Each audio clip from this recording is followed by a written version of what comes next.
साधारण नहीं। आप लोग दान करते हो मकर संक्रांति में? कितनी चीजें दान करते हो? और सुहागन माताओं को देते हो ना? क्या देते हो? कितने देते हो? 13 14 कितने हैं? 14। कौन से पुराण में लिखा है कि 14 चीज देना चाहिए? अरे बोलते जाओ जरा जल्दी जल्दी, बड़ी मुश्किल से तो पकड़ाई में आते हो तुम शिवरी नारायण वालों। 14 चीजें दान देना है। किस पुराण में लिखा है? कोई तुमसे पूछ सकता है तो महाराज आप कह सकते हो अग्नि पुराण में वर्णन आता है। कौन से पुराण में लिखा है? अग्नि पुराण में लिखा। देवऋषि नारद भगवान विष्णु के पास जाकर पूछते हैं, नारायण कृपा करिए। भगवान विष्णु ने पूछा क्या बात है, बोलिए देवऋषि नारद क्या चाहते क्या हो वो बताओ। महाराज हमें इतना सा बता दो, शिव जी के यहाँ जाते हैं तो पहले उनके द्वारपाल से पूछना पड़ता है अंदर जाने के लिए। ब्रह्मा जी के यहाँ जाते हैं तो ब्रह्मा जी के द्वारपाल से पूछना पड़ता है। इंद्र के यहाँ जाते हैं तो इंद्र के द्वारपाल से पूछना पड़ता है। हम जितनी भी जगह जाते हैं तो कोई ना कोई द्वारपाल से हमें पूछना पड़ता है अंदर जाने के। भगवान देवऋषि नारद कह रहे हैं नारायण से कुछ ऐसी कृपा कर दो कि हमें किसी से आज्ञा लेना ही नहीं। विष्णु वापिस आए और देवऋषि नारद से कहा एक काम करो, जब सूर्य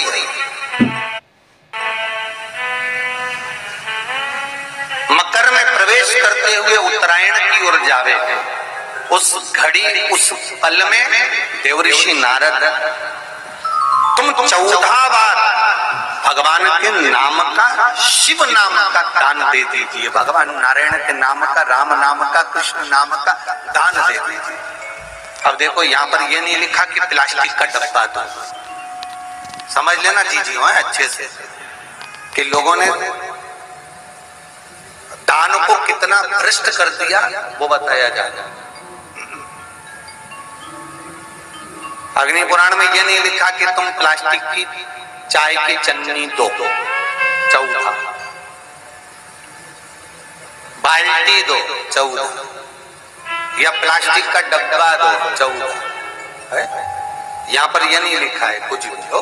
यहाँ क्या लिखा अग्नि पुराण में कि मकर संक्रांति के दिन जब सूर्य उत्तरायण भाव में प्रवेश करे, मकर में जावे, उस समय पर देवऋषि नारद तुम्हारे मुख से अगर 14 बार भगवान के नाम का दान 14 जीवों को दे आओगे तो किसी भी देवता के पास जाओगे तुम्हें परमिशन की जरूरत नहीं पड़ेगी, तुम डायरेक्ट प्रवेश कर जाओगे। डायरेक्ट।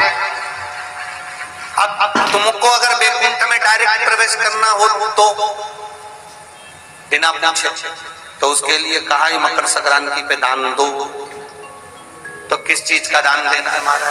प्लास्टिक का डब्बा नहीं, बाल्टी नहीं, चन्नी नहीं, फिर किस चीज का दान?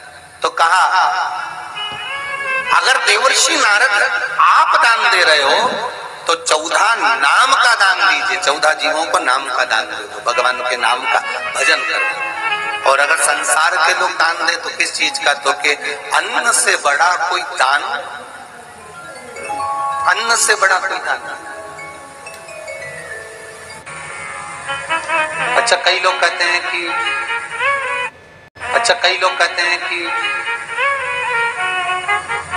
सूर्य के उत्तरायण का क्रम है, ये क्रम है, ये पूजन का क्रम है, तिल्ली के लड्डू का क्रम है, लड्डू बना लो तिल्ली का, इसका क्रम है। पर अगर स्कंद पुराण उठाओ तो स्कंद पुराण में अगर मकर संक्रांति के क्रम को यदि पढ़ोगे तो मालूम पड़ेगा कि पूरे वर्ष में एक दिन ऐसा था जिस दिन भगवान शिव और नारायण ये दोनों, इसलिए आज भी हिंदू धर्म में गुड़ के लड्डू तिल्ली के साथ मिलाते हैं। क्यों? उसका कारण कि शंकर और नारायण ये दोनों एक ही दिन, एक ही पल गंगा का स्नान करने के लिए एक भगवान शिव। देखिए कितना कितना हमारे हिंदू धर्म में एक एक तिथि का, एक एक बार का एक महत्व है, उसको समझ। माता लक्ष्मी, भगवान नारायण और भगवान शिव को स्नान के लिए गुप्त रूप से झांकती है। तो भगवान विष्णु ने तिरछी दृष्टि में माता लक्ष्मी को देखा, तिरछी दृष्टि। तो माता लक्ष्मी को देखकर भगवान विष्णु शिव जी को देखे तो शंकर भगवान ने कहा, नारायण हमने देख लिया, महारानी लक्ष्मी झांक रही है, हमने वर दे दिया कि लक्ष्मी का एक नाम गुप्त लक्ष्मी रहेगा, ये छुपी रहेगी। और आज मकर संक्रांति के दिन नारायण और शिव का दर्शन इस लक्ष्मी ने करा है। पर जो गुप्त लक्ष्मी का दान दे देगा उसके घर में कभी कोई बड़ी बीमारी प्रवेश नहीं करेगी। कैंसर जैसा रोग, किडनी और लीवर का रोग नहीं हो सकता। आज भी नियम है कि मकर संक्रांति के दिन एक लड्डू बनाया जाता है गुड़ और तिल्ली का, उसमें 1 का सिक्का, 2 का सिक्का या कोई लक्ष्मी उसमें फंसा दी जाती है और लड्डू को पैक कर कर किसी मंदिर में दान दे दिया जाता है। उसको कहते हैं गुप्त लक्ष्मी, जिससे घर में कोई बड़ी बीमारी प्रवेश न हो। वो केवल मकर संक्रांति को ही होता है। कहते हैं मकर संक्रांति है